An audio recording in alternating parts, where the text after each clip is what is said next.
Indian wind power એસોસિએશનના ગુજરાતના ઉપપ્રમુખ તરીકે દિનેશ યાદવની નિમણૂક કરવામાં આવી છે। દિનેશ યાદવ એક પ્રખ્યાત મિકેનિકલ એન્જિનિયર છે, જેમણે ઉર્જા, પર્યાવરણ અને એન્જિનિયરિંગના ક્ષેત્રોમાં નોંધપાત્ર યોગદાન આપ્યું છે। અરવિંદ લિમિટેડમાં સીઈઓ કોર્પોરેટ પ્રોજેક્ટ્સ તરીકે દિનેશ યાદવ ઉર્જા, પર્યાવરણ અને એન્જિનિયરિંગની પ્રોજેક્ટની દેખરેખ રાખીને લાલભાઈ જૂથ માટે પરિવર્તનાત્મક પહેલનું નેતૃત્વ કરે છે। તેમની એક નોંધપાત્ર સિદ્ધિઓમાં અરવિંદ એન્વિસોલ લિમિટેડની સ્થાપનાનો સમાવેશ પણ થાય છે, જે એક પાવર હાઉસ તરીકે વિકસિત થઈ છે, જે આંતરરાષ્ટ્રીય સ્તરે 150થી વધુ પ્રોજેક્ટ્સ પૂર્ણ કરેલ છે। દિનેશ યાદવે એક દાયકાથી વધુ સમયથી CII ગુજરાતની ઉર્જા અને પર્યાવરણ પેનલની અધ્યક્ષતા કરી છે।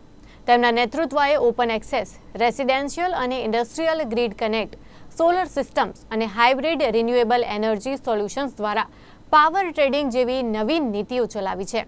તેમણે CII ગુજરાતના વાઇસ ચેરમેન અને ચેરમેન તરીકેની પણ સેવા આપી છે, જે 600થી પણ વધુ ઉદ્યોગોનું પ્રતિનિધિત્વ કરે છે।